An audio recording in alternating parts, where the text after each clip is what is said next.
Sintayong coret Jordi Amat. Keputusan berat demi pemulihan cepat. Hey kid. Pelatih timnas Indonesia, Sintayong, secara resmi memutuskan untuk mencoret Jordi Amat jelang pertandingan melawan China dalam lanjutan putaran ketiga kualifikasi Piala Dunia 2026. Keputusan ini diambil karena Jordi Amat mengalami cedera pada laga sebelumnya.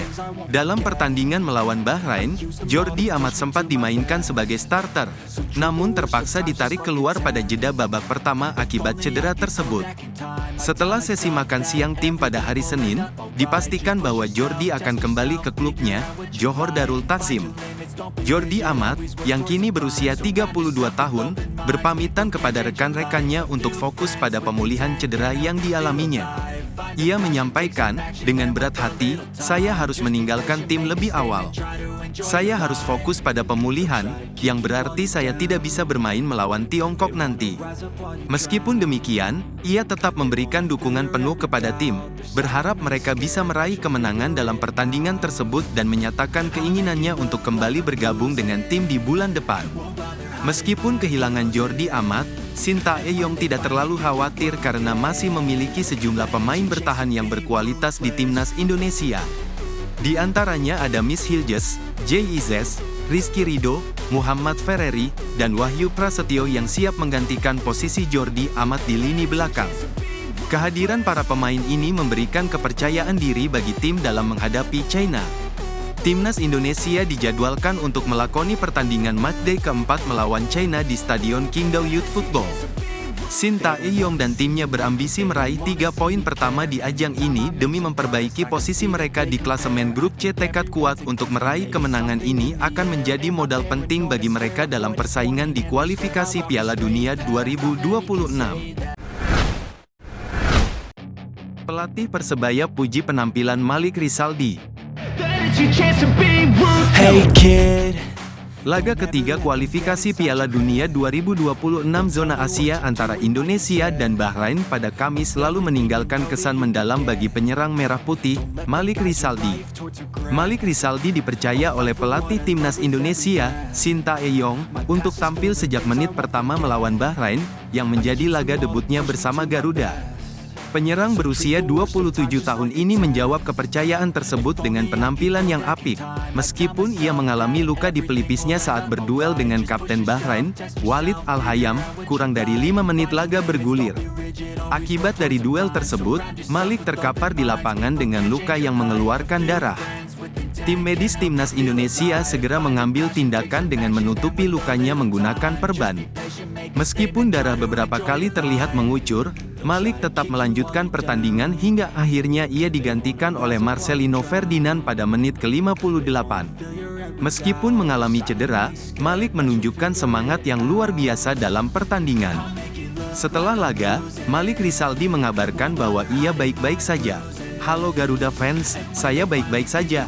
Ini mau berangkat ke China, doakan mendapatkan 3 poin, ucapnya dalam unggahan video singkat usai pertandingan melalui akun Instagram resmi Timnas Indonesia. Ia hampir mencatatkan debutnya dengan kemenangan, namun sayangnya, Timnas Indonesia kebobolan gol kontroversial di penghujung pertandingan, sehingga laga berakhir imbang 2-2. Meskipun gagal meraih kemenangan, Malik Rizaldi tetap mendapatkan apresiasi dari penggemar timnas Indonesia berkat penampilannya yang totalitas di atas lapangan. Ia menjadi satu-satunya pemain Liga 1 yang masuk dalam starting 11 pilihan Sintayong.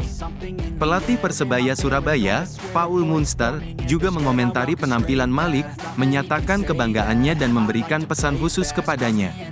Pemanggilan Malik dalam daftar 26 pemain menjadi pilihan striker lokal bagi Sintayong, menunjukkan kepercayaannya terhadap kemampuan Malik di level internasional.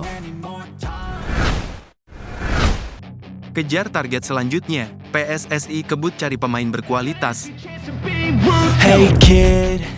PSSI semakin intensif melakukan naturalisasi pemain keturunan untuk memperkuat timnas Indonesia. Yang terbaru, Kevin Dix sudah memulai proses penggantian kewarganegaraannya. Dia telah melakukan pertemuan dengan Ketua Umum PSSI, Erick Thohir, di Jakarta pada Jumat malam. Pertemuan ini diakhiri dengan jabat tangan, yang menandakan bahwa Kevin telah menyetujui untuk menjadi warga negara Indonesia, WNI. Kevin Dix mulai mengurus semua persyaratan naturalisasi pada Kamis lalu dan sudah menjalani tes kesehatan. Bek berdarah Maluku ini kini hanya menunggu tahap-tahap berikutnya, seperti tanda tangan dokumen oleh Presiden, sidang di DPR, serta pengesahan dan pengambilan sumpah sebagai WNI. Namun, setelah Kevin Dix, siapa lagi yang akan dinaturalisasi? Menurut Erick Thohir, saat ini belum ada pemain lain yang pasti akan menjalani proses naturalisasi. Dia menyatakan bahwa hingga saat ini masih mencari pemain berkualitas yang memenuhi kriteria FIFA dan nyaman bergabung dengan timnas Indonesia, meskipun belum ada nama yang pasti. Dua pemain yang disebut-sebut akan menyusul Kevin Dix adalah Ole Romeni dan Mauro Zelstra. Kedua striker ini diharapkan bisa memperkuat lini depan tim Garuda. Ole Romeni saat ini bermain untuk FC Utrecht dan sudah mencetak 2 gol dalam 7 laga Eredivisie.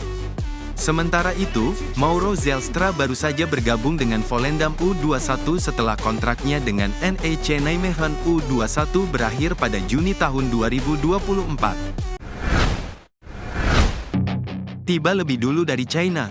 Media China kaget dengan kedatangan timnas Indonesia. Timnas Indonesia dikabarkan oleh media Sohu telah tiba lebih cepat di Qingdao dibandingkan dengan skuad China yang dilatih oleh Branko Ivankovic. Usai melakoni pertandingan grup C putaran ketiga kualifikasi Piala Dunia 2026 zona Asia melawan Bahrain yang berakhir dengan hasil imbang 2-2, timnas Indonesia langsung bergerak cepat menuju China. Dengan menggunakan pesawat charter, mereka terbang ke Qingdao untuk bersiap menghadapi laga melawan China di Qingdao Youth Football Stadium. Menurut laporan dari media China, Sohu, rombongan timnas Indonesia tiba di Qingdao lebih awal dibandingkan dengan timnas China.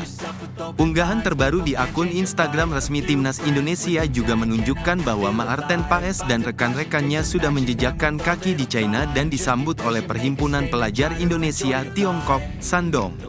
Timnas Indonesia dilaporkan sudah sampai di China pada Jumat petang, tanggal 11 Oktober tahun 2024. Hal ini disebut Sohu sebagai kejutan, karena jarang sekali tim tamu tiba lebih cepat dari tim tuan rumah dalam persiapan kompetisi internasional.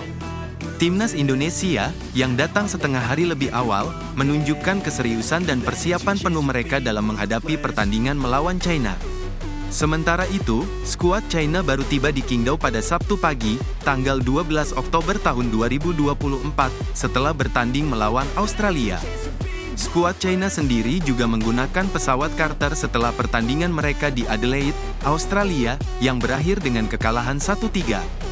Dalam 3 pertandingan di grup C kualifikasi Piala Dunia 2026, China belum meraih 1 kemenangan pun, sementara Indonesia berada 1 posisi di atas China dengan 3 poin hasil dari 3 kali imbang melawan Arab Saudi, Australia, dan Bahrain.